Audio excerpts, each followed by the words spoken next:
Cognizant to the needs of our learners, parents, and teachers, the Department of Education provided us with powerful tools for productivity that will allow us to foster critical thinking skills, problem-solving skills, communication and collaboration skills to be compassionate, responsible global citizens. Join us and discover new ideas in our series of professional development training program with the ICTS EdTech Unit and Microsoft Education Philippines. Together, we will equip our learners and empower our fellow educators for a dynamic future. Para sa bata, para sa bayan, at para sa guro. Sulong Edukalidad.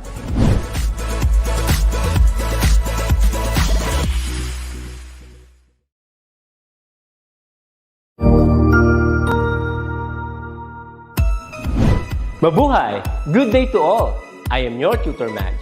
Welcome to ETUlay, a free online tutorial, an initiative of the Department of Education, Information and Communications Technology Service, Educational Technology Unit, ICTS EdTech. This program is aimed at helping and assisting learners from kindergarten, senior high school, ALS, Alive and SPED learners. Aside from answering the modules, the ETUlay is offering programs which you will surely look forward to. Together with our parents and teachers, the ETUlay will bridge the gaps where difficulty and ease meet in learning new knowledge and skills. So, let us prepare our modules, pen and paper. Ready your mind to see and hear worthwhile and interesting lessons. Let us now study and learn, together with our volunteer online tutors. Tara na!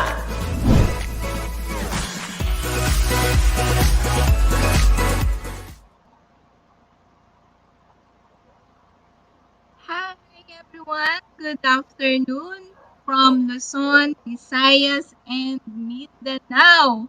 Welcome back to our another online tutorial session in English 6. And I am your tutornet from SDO Pasig City. And of course with me is Tutor Jazz, of course from San Lorenzo Ruiz Elementary School. Kamusta po kayong lahat? And we are so glad that I am back today, Tutor Jazz. Welcome back! Of course, medyo nawala tayo for quite some times, So, I'm so glad that I am here with you this afternoon for our another fun and exciting and of course engaging tutorial session in English 6. I hope you are ready, dear learners. Of course, Tutor Jazz, you have something to say? Yes, and thank you so much, Tutornet. You know what? It's not just only I missed you, but our learners missed you a lot. It's been like quite some time, as you've said, but we hope, okay, I and the learners hope that you're totally well. Are you now okay? Yes, Not sick alive and anymore? kicking. Okay, great. And so welcome back. And allow me to greet as well our amazing English warriors from Luzon, Visayas, and Mindanao. Also our parents, guardians, and teachers who are watching with us at this very time. Magandang hapon po sa inyong lahat. And let's have our attendance checking before we proceed to Turnet. So here we have Adrian Ray Rivera. Hi, Adrian, our so consistent learner from first quarter up until now. Happy learning, everyone, sabi ni Adrian Ray Rivera. Okay, and he's from Pedro Villa Concepcion Elementary School. That is, like, anong lugar kaya yun? Anong place kaya yun? SDO Sabela.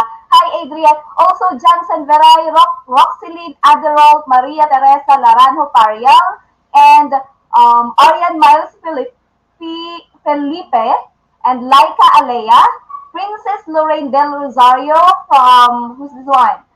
From Abangan Sur Elementary School. And also, Princess Divine Ido Silopo watching from Ramon Central School, SDO Isabela.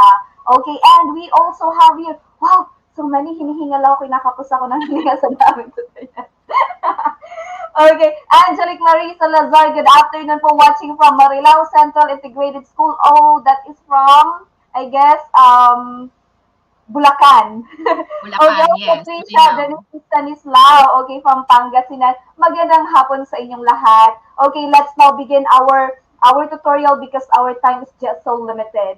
Okay, let's now proceed to Okay, taran! Okay, so I'm Tutor Jess, and together with me is my beautiful partner, Tutor Ness. Okay, and you always remember, learners, that Tuesday is our Choose English Day.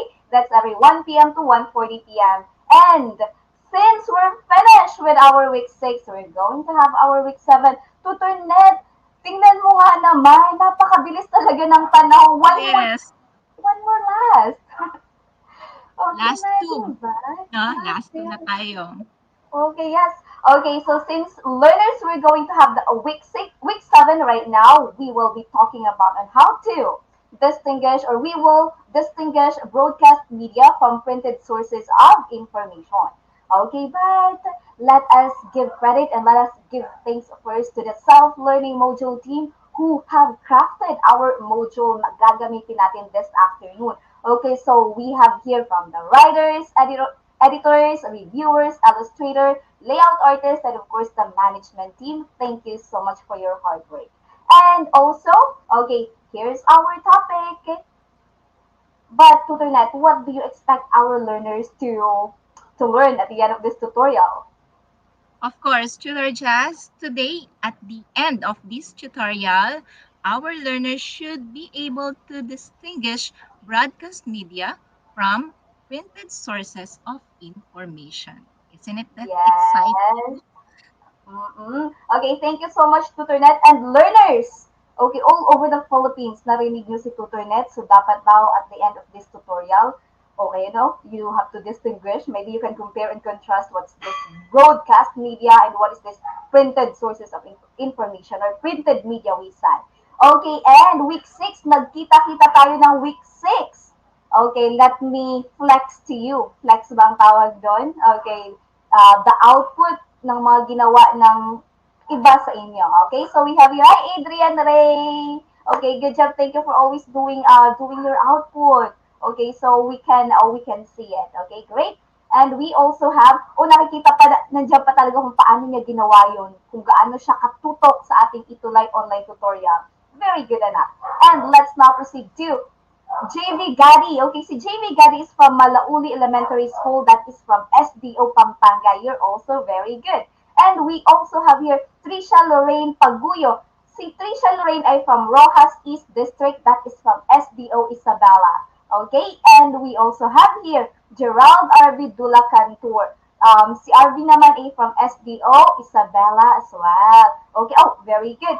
And okay, since we are now going to jump up to our another topic, Tutornet has prepared something for you. Are you now guys ready? I hope you do. Okay, Tutornet? Okay, for our first activity for this afternoon, our direction is to fill in the blanks with the missing letters to complete each word.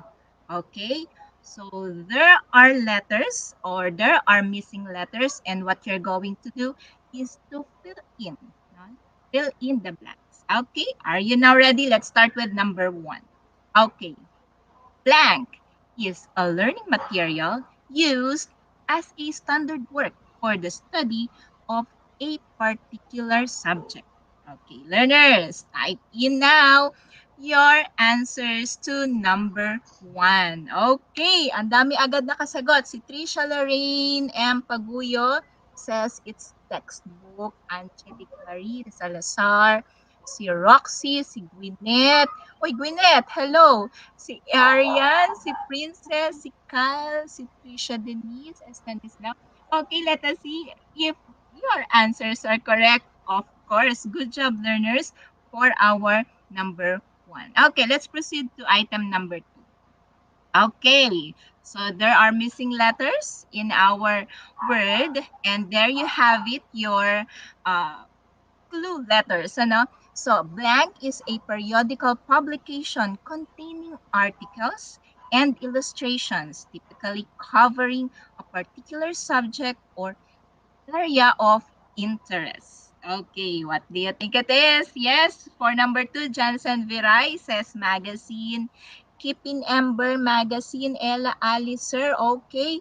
And Liana Jean B. Agoot, as well as Fiona, Javen, Denver, of course. And let us see our correct answer.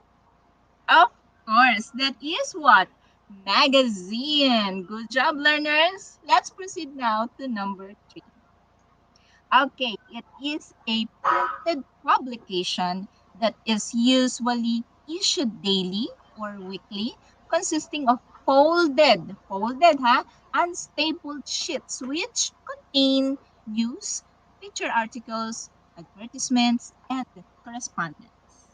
Okay, ang bibilis nilang sumagot. Si Roxylene, si Trisha, si Ella Alicer, si Kipin, Trisha Lorraine, Princess Lorraine, Kyle Trumata, and Angelique Johnson Viray. Okay, they all answer newspaper. Okay, so what is our correct answer, Children Jazz?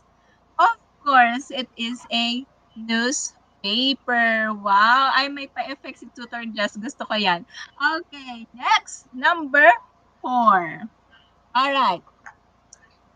For question number 4 or item number 4, that is ayun. Okay. It is a daily record of news and events of a personal nature or which is what?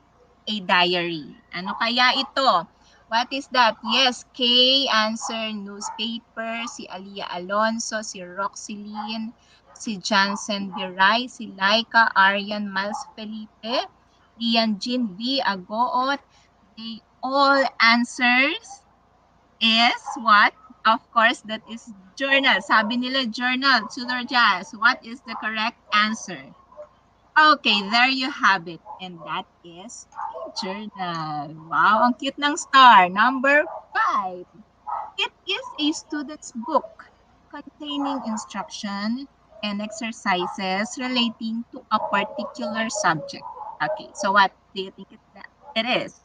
Okay, for number 5, I haven't seen one pa. Okay, si Roxylene, first one to answer, workbook. Eliza Jane Atrigo, workbook. Lynette Angeline Legaspi Tolentino, that is a very long name, no? Okay, Kipin Ember, workbook. Princess Lorraine, workbook. Okay, Angelique Marie Salazar, workbook. Okay, I think you are all correct because our correct answer is workbook. Okay. And so, who got Thank you for 5 over that. 5? I think all of them Madami got it sila. right. Oo Yes, nga, yes, Tutor of Net. Ang course. dami nila. Tinitingnan ko dito, parang puro nakuha nila yung tamang sagot. Correct. Correct. You are so right. Okay, and And thank you so, so much Tutor for Jazz? that. Yes, so thank you so much for that, Tutor Net. Let's now proceed to another one. Okay, learners, we are going to read just a short story. Okay, so for the direction, let us all read a story, then answer the questions that follow on a separate sheet of paper. And in your case, you have to type in your answers sa ating comment box later. Okay, so the title of our short story is The Boy Named Cesar. Okay, so please read it with me. You can read it aloud in your end because I cannot hear you. Okay, let's have this one. In a remote place where there was no electricity and houses were far away from one another, people seldom saw each other. Children had no time to come together to play and to talk. They would walk for 2 hours in going to school. By the time they arrived home, it was already dusk and time for dinner.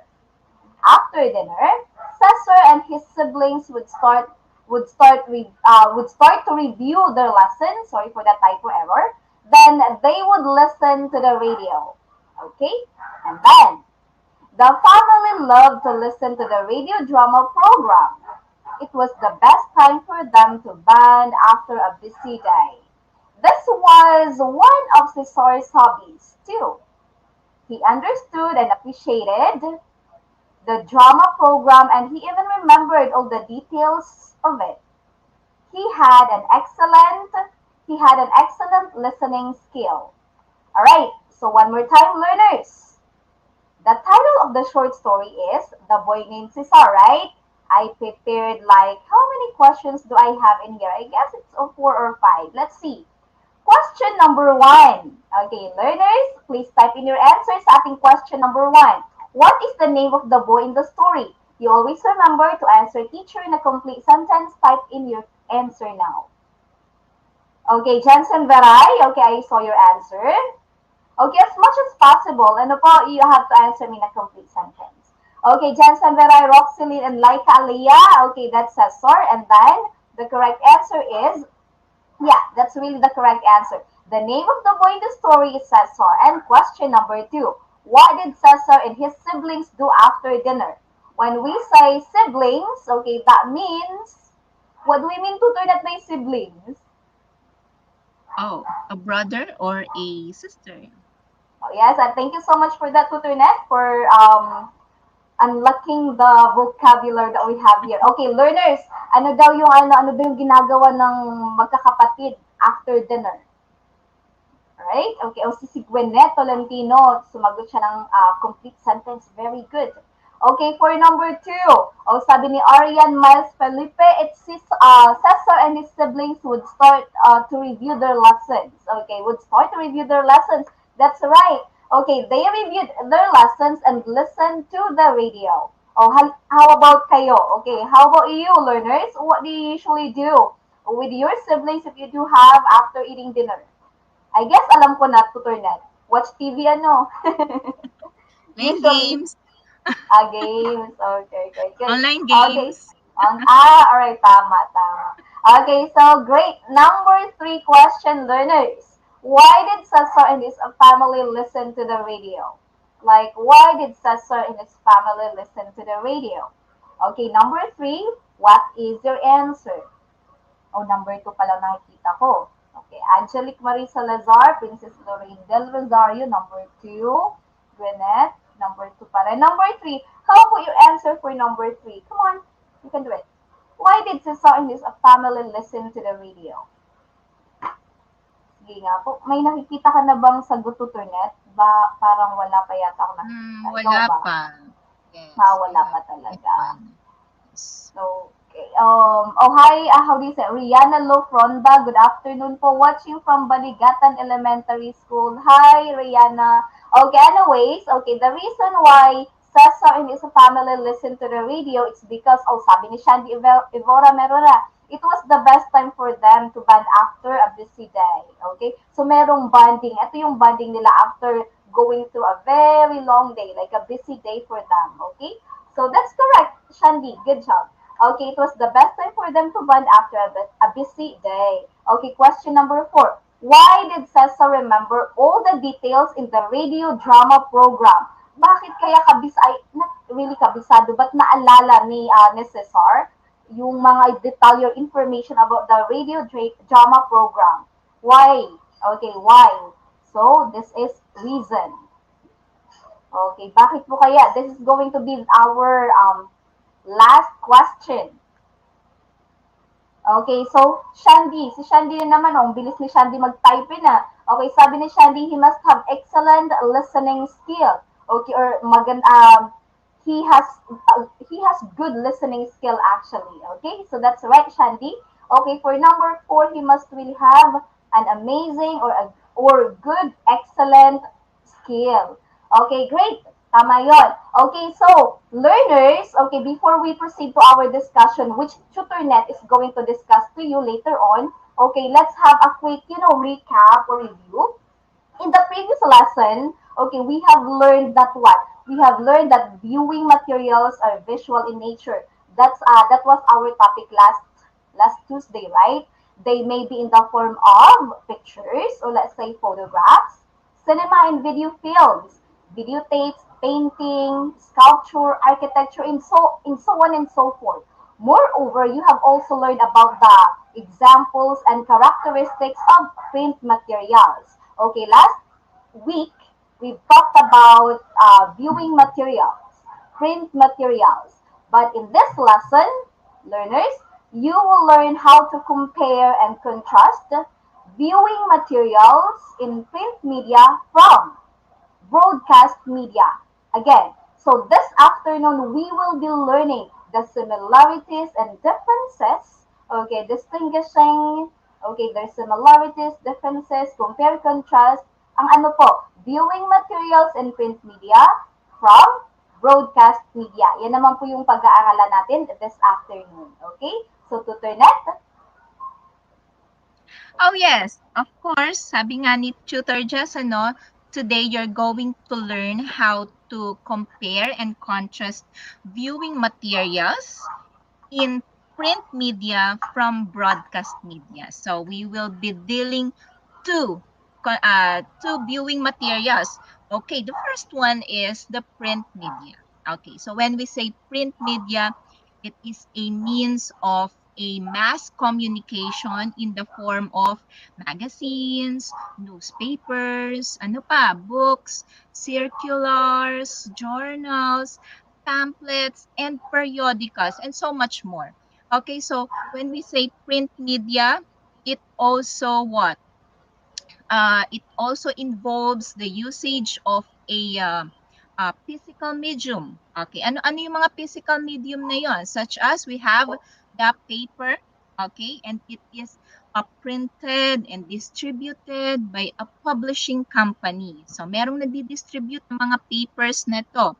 Ang tawag natin doon, we call them publishing company. And it contains local news, katulad na sa newspaper, di ba? It contains news, editorials, tabloids. We also have articles, weather reports, and forecasts. So that is a print media. Okay. Now, on the other hand, yes, yes, Tutor Jazz, okay. we'll Yeah, thank you so much, discuss. Tutor Net. Yes, Okay, yeah. thank For print media, sabi nga po ni Tutor Net learners, okay, means of what? Mass communication in a form of yung mga printed or hard copy materials. Okay, which was nabanggit niya kanina. Okay, dapat nakinig kayo kasi may prepare siyang activity sa inyo about identification. Naku, yung mga pinagsasabi niya kanina, dapat tandaan niyo yun ha, mga examples ng print media. Okay, well then let's now proceed to broadcast media since we will have print media and broadcast, right? Okay, broadcast media, it says here that it transmits information immediately to a wide audience. Okay? Mas malaki yung audience dito sa broadcast media. This is considered as the most convenient and practical way of communicating information to a wide audience. Bakit kaya? Okay, we'll have this one. It is often used for daily news report on television and radio broadcast. Okay, so yung platform dito to deliver the information are television or radio. So through this one, mas malawak talaga yung range ng abot. Okay, mas malawak at range na may abot pa. Mas malawak talaga yung range niya, yung audience range niya. Because the platform is through radio and television. That's how they broadcast information. Okay, that is in broadcast media. It can also be easily presented to a wide audience through the usage of wired or wireless communication, right? And also, sa broadcast media learners, it covers different genres such as talk shows, advertisements, movies, daily news, interviews, and documentaries. You are maybe for some of you, you are a fan of some of these genre. Okay? And examples of broadcast media are television, radio, speaker, and telephone. Wired and wireless. Okay, tama ba? Wired and wireless. Ayun. Okay, wired and wireless. Alright, so with the advent of technology, okay, with the advent of technology nowadays, different ways of information dissemination, okay, like how we communicate information to other people, to other places, okay, or to the masses has become more possible. Okay, at present, many individuals use various social media platforms. Okay, so very open tayo sa information ngayon.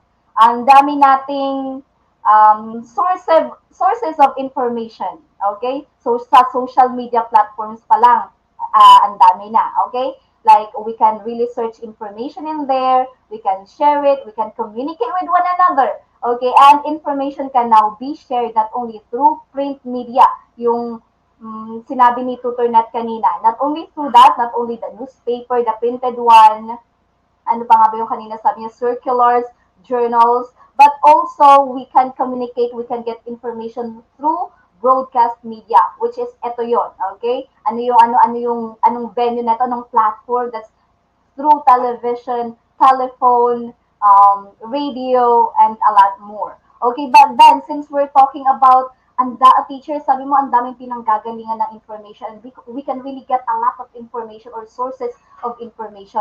But then again, I remember when when we've learned about sources of information last time, and it was TutorNet, okay, who said that learners you should be really be observant and mindful where do you get your information from. Kasi ano nga yung TutorNet na sabi mo about sources of information? Do you still remember that Because, one? yes, oo, kasi hindi lahat ng nababasa natin, they are real and relevant, no? Hindi lahat, Aha. ayan. Maraming nagkalat Yeah. na fake news ngayon. Right. Yan. Okay, that's it. Okay, and I can really remember that one. I guess it was from the sources of information where you've said Yes, that to Turnet.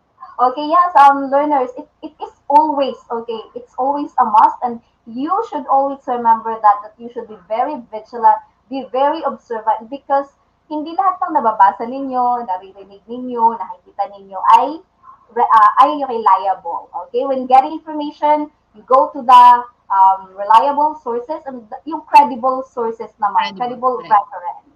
Okay? So, ayun. You should know how to identify which one is fake, which one is the real one.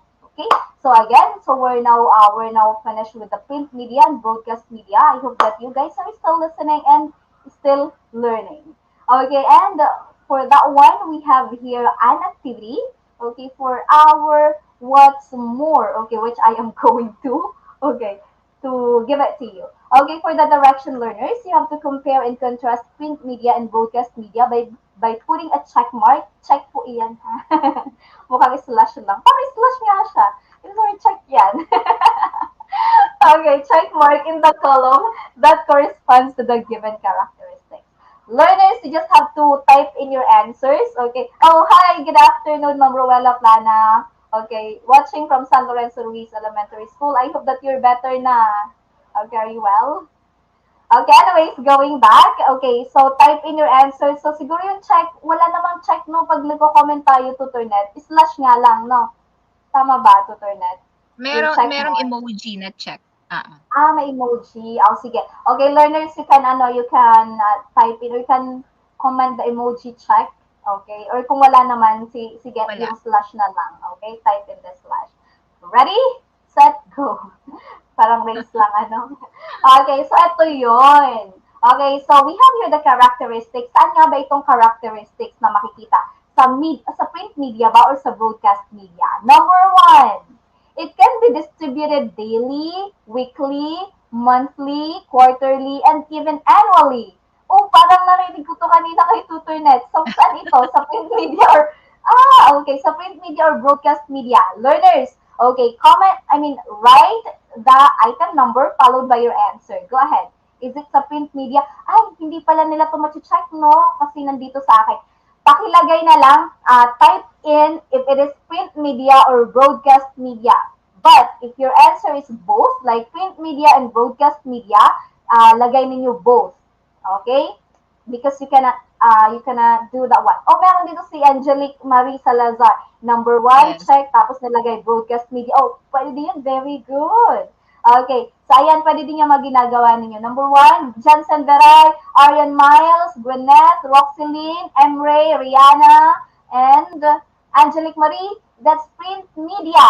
Okay, tingnan po natin. Print media nga. Tama kasi narinig ko ito kay Tutornet kanina. Print media, yay!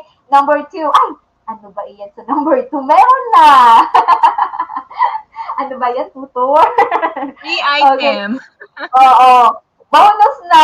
Okay. So, number two, broadcast media. Ito na, it can convince the audience by appealing to the human senses of sight and hearing. Okay, sight kasi nanonood tayo. It requires sense of sight. Okay, and hearing as well because we will just be able to understand what we are watching if there is an audio. If we can hear it, nagsasalita yun, no? Okay, so we should also use our sense of hearing. Okay, for number 3. Okay, dun nga tayo sa number 3. Ano yung number 3? It requires reading. It requires reading. Saan ito? Print media, sabi ni Sofia Mondares, Princess Lorraine Del Rosario, and Sophia Roslyn, Roxylene, and Ariane. Okay, number 3 is okay, it requires reading. Okay, pwede din itong sa print media at saka sa broadcast media. Okay? So, both of them. Okay, next one. Number 4, it has a wide range of audience locally.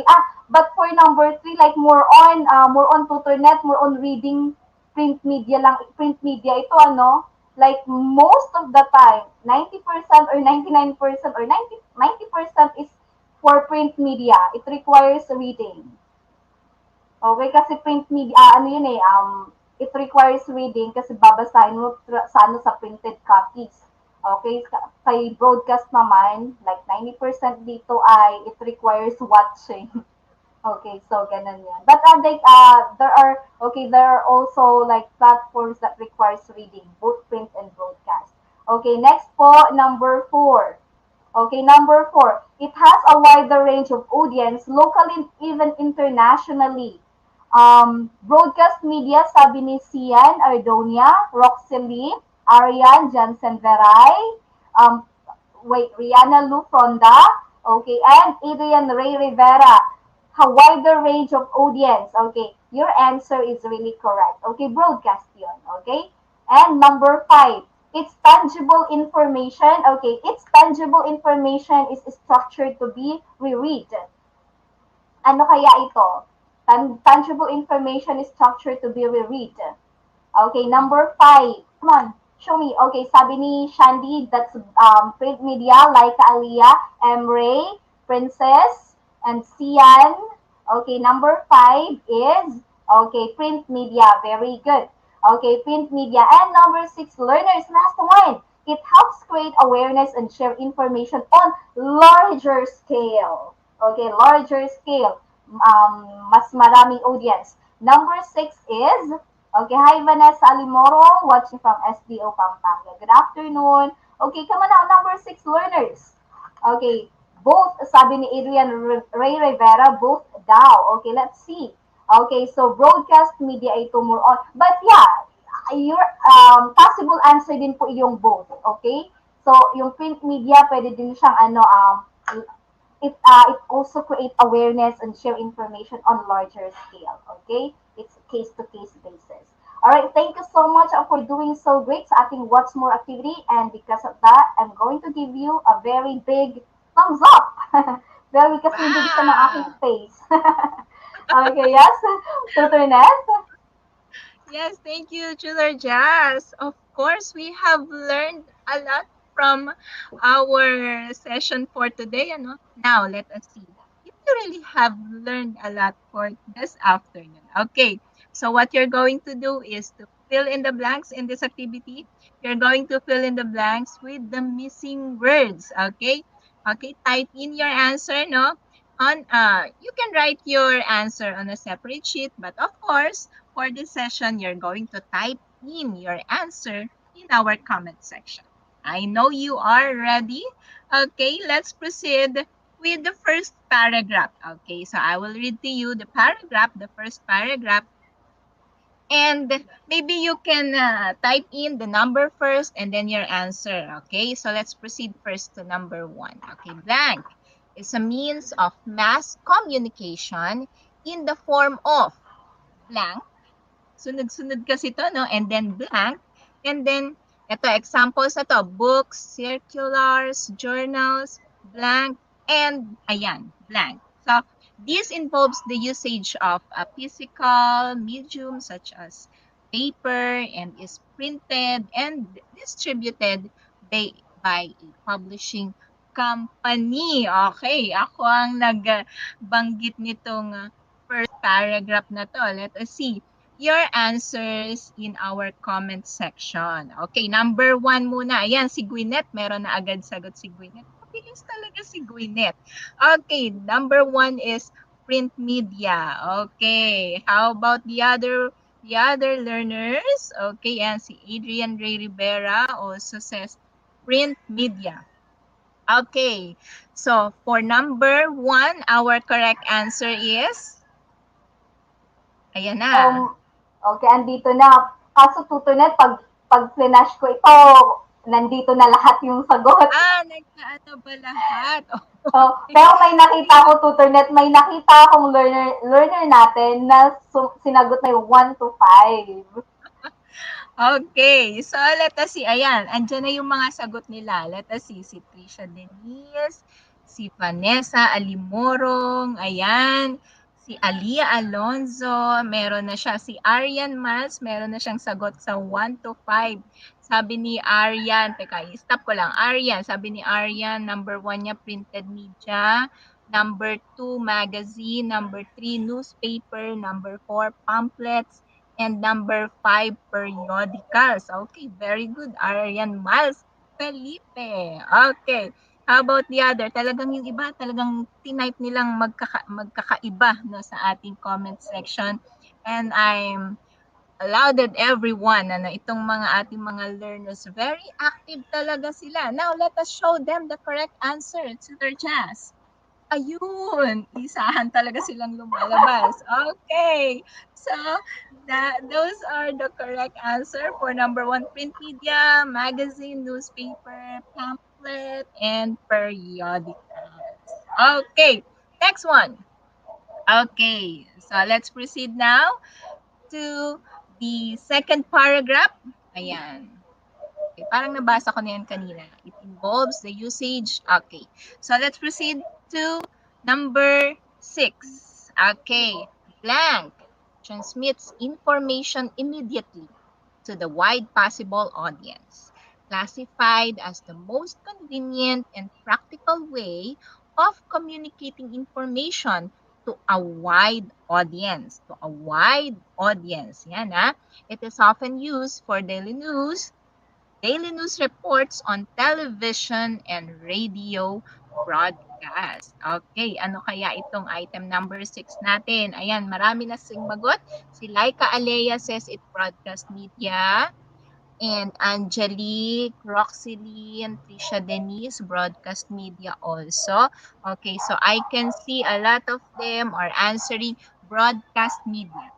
So, of course, our correct answer is, of course, broadcast media. All right, very good, learners. Okay, yan. So, I assume this is isahan ulit, all the way ang Yes. paglabas ng ating Sagot. responses. So, let us see. It can also be easily presented to a wide audience through the usage of wired or wireless communication. Examples of broadcast media are blank, blank, speaker, and telephone. Okay, so i-type nyo na ng magkasabay yung inyong sagot 7 sa and ating 8. item number 7 and 8. Ayan, sabi ni Johnson Viray, television and radio. Yan ang sagot niya. Okay, so very good si Johnson. May nasagot agad si Angelo Estrada from grade 6 Rizal ito. Okay, radio and television. Okay. Adrian Ray Rivera, radio and television also. Okay, let us reveal our correct answer. Ayun, of course. Good job, learners. The correct answer is television and radio. Ayan. So, learners, mukhang talagang natuto kayo sa amin ni Tutor Jazz this afternoon, And I know Tutor Jazz have another activity for you. Take it away, Tutor Jazz. Yes. It's very easy to learn kasi very easy lang tong dalawang topic natin today, no? But then again, yeah, they're doing great job. Okay, and let's now proceed to what I can do activity for the direction learners. Again, we have to compare and contrast. Comparing and contrasting, we are finding their similarities and differences. Okay, compare and contrast the print media from broadcast media according to their contents or examples using the Venn diagram. Venn diagram ay ipapakita ko sa inyo later on. Okay, let's now proceed to this one. Okay, so makikita nyo sa box natin above, okay, there are words or phrases and you just have to, maybe you can identify it if it is if it is under print media or broadcast media, or saan ba ito, pwedeng both. Okay, print media and broadcast media. Okay? So, let's now proceed to this one. Paano kaya let's start muna sa similarities. Okay, dun tayo sa gitna. Okay, dun sa overlapping circle sa gitna, we are getting the similarities in here. Ano kaya? Okay, ano kaya yung mga, okay, paki-type in dyan sa ating comment section natin yung similarities ng dalawa. Na, like, pwede ito sa print media, pwede din ito sa broadcast media. Okay? Hanapin ninyo or you choose your answer dito sa ating box sa taas. Go ahead. Tingnan natin. So, pwede yung paisa-isa or pwedeng lahatan na. Tingnan natin. Sa ano muna tayo learners, makinig po. Similarities muna tayo. Similarities, ibig sabihin, what I mean is that pwede siya sa print media, pwede siya sa broadcast media. Yung advertisement ba, print media siya or broadcast media, or pwede both. Yellow pages, business, news, sports. Okay. Ano kaya yung pwede natin dito sa sa gitna? Okay, similarities or both? Billboards kaya? Saan kaya yan? Okay, ayun, meron na kay Shandy Vora. Hindi yan, Shandy? Ito yung nasa yung nasa screen. Look at my screen. Okay, content example. Hindi siya characteristic. Content example siya. Okay, halimbawa yung news, saan ba siya? Print media ba? Broadcast media? Or pwede both? Si Ray, Caraval, okay, sa similarity, sa advertisement. Okay, advertisement, pwedeng print media, pwedeng broadcast media. Oh, maybe we can have it this way. We have, okay, we have here, okay, similarities. Ang similarities natin dito, we have news. Yung news, di ba, pwede siya sa print media, pwede siya sa broadcast media. Okay, advertisement as well. Okay, tama iyan. Who answered this advertisement? Oh, si Adrian Ray Rivera. Very nice. Okay, I guess it's time to, okay, show you the answer. Okay, so similarities, learners, we have the news, we have the advertisement, sport, entertainment, business, fashion, politics, and health. These mean that, okay, this can possibly be in print media and also meron din tayo sa broadcast media. Okay, paano naman yung differences? Ibig sabihin like, pang print media lang ito, pang broadcast media lang ito. Sa print media muna tayo. Ano yung pang print media lang? I guess sa nakikita ko dalawa lang yata ito. Okay, tingnan ninyo learners.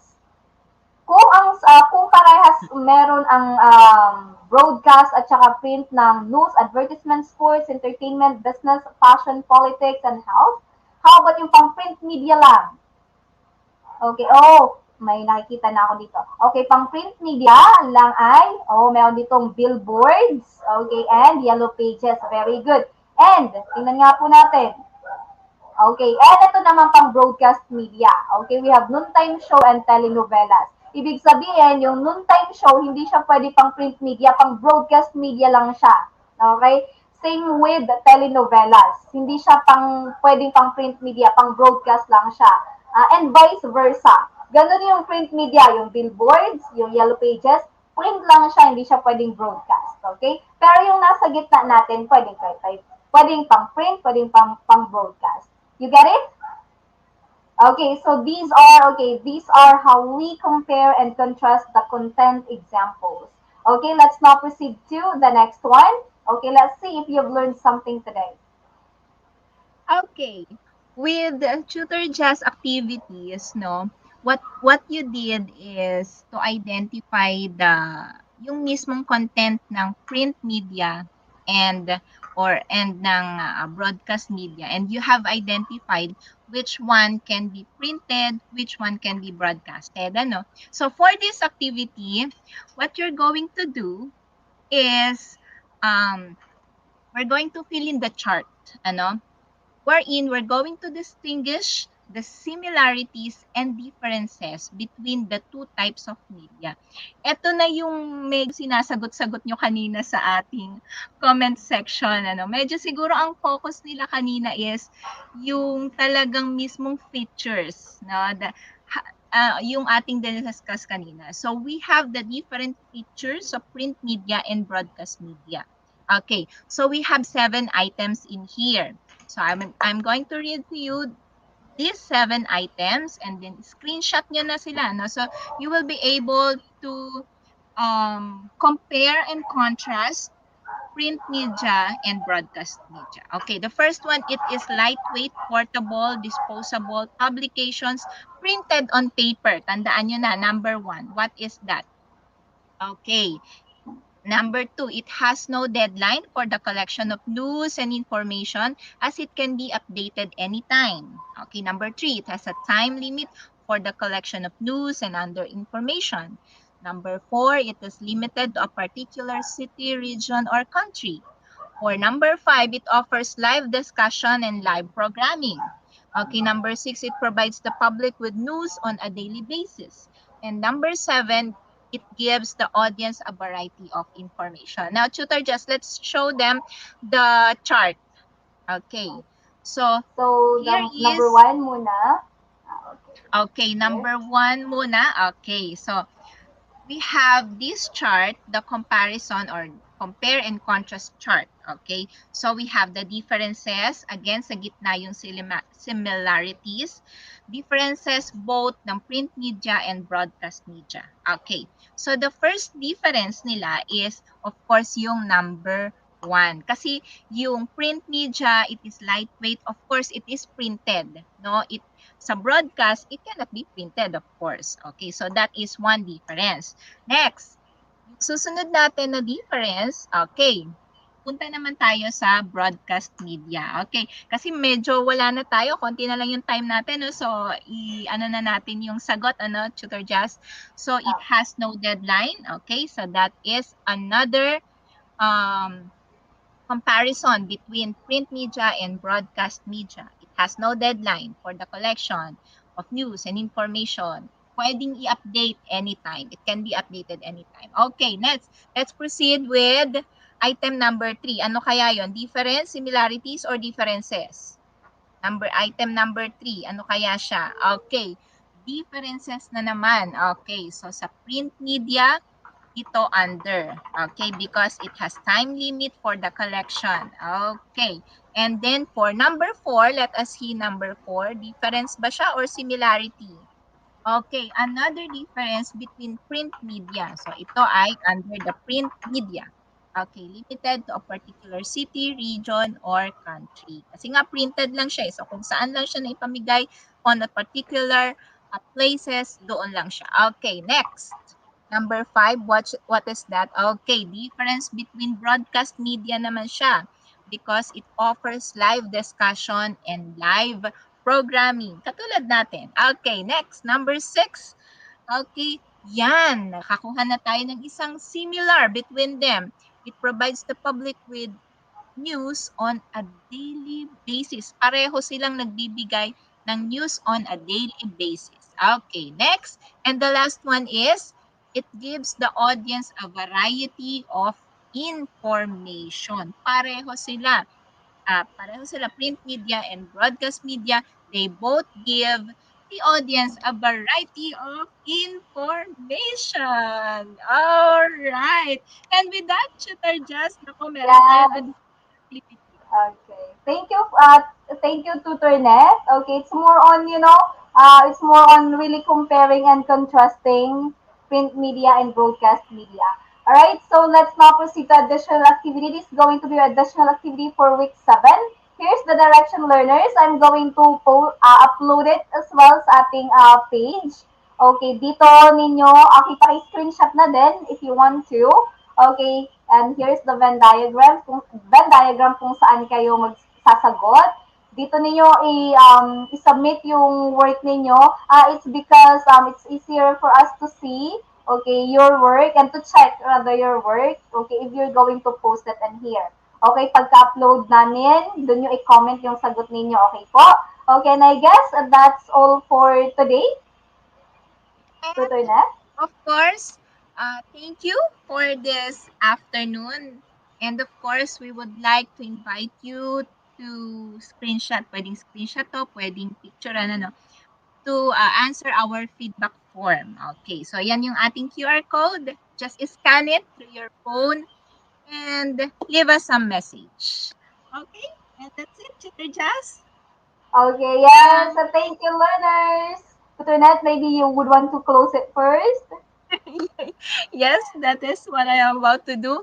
Okay, and so thank you again, dear learners, parents, teachers all over the Philippines for this alive, alive afternoon discussion on our English 6 online tutorial here in ETUlay.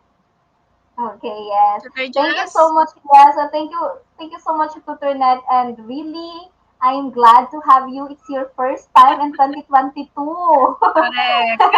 Yes. Okay, and meron pa tayong last na topic na natitira. And for learners, you're doing so great. And what we look forward is that you will always remember what you've learned. At dapat may natututunan kayo, okay?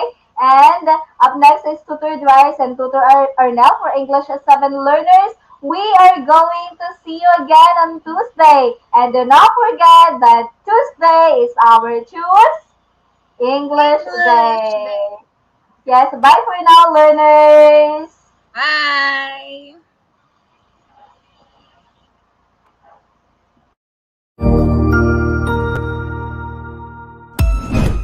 Ang husay naman!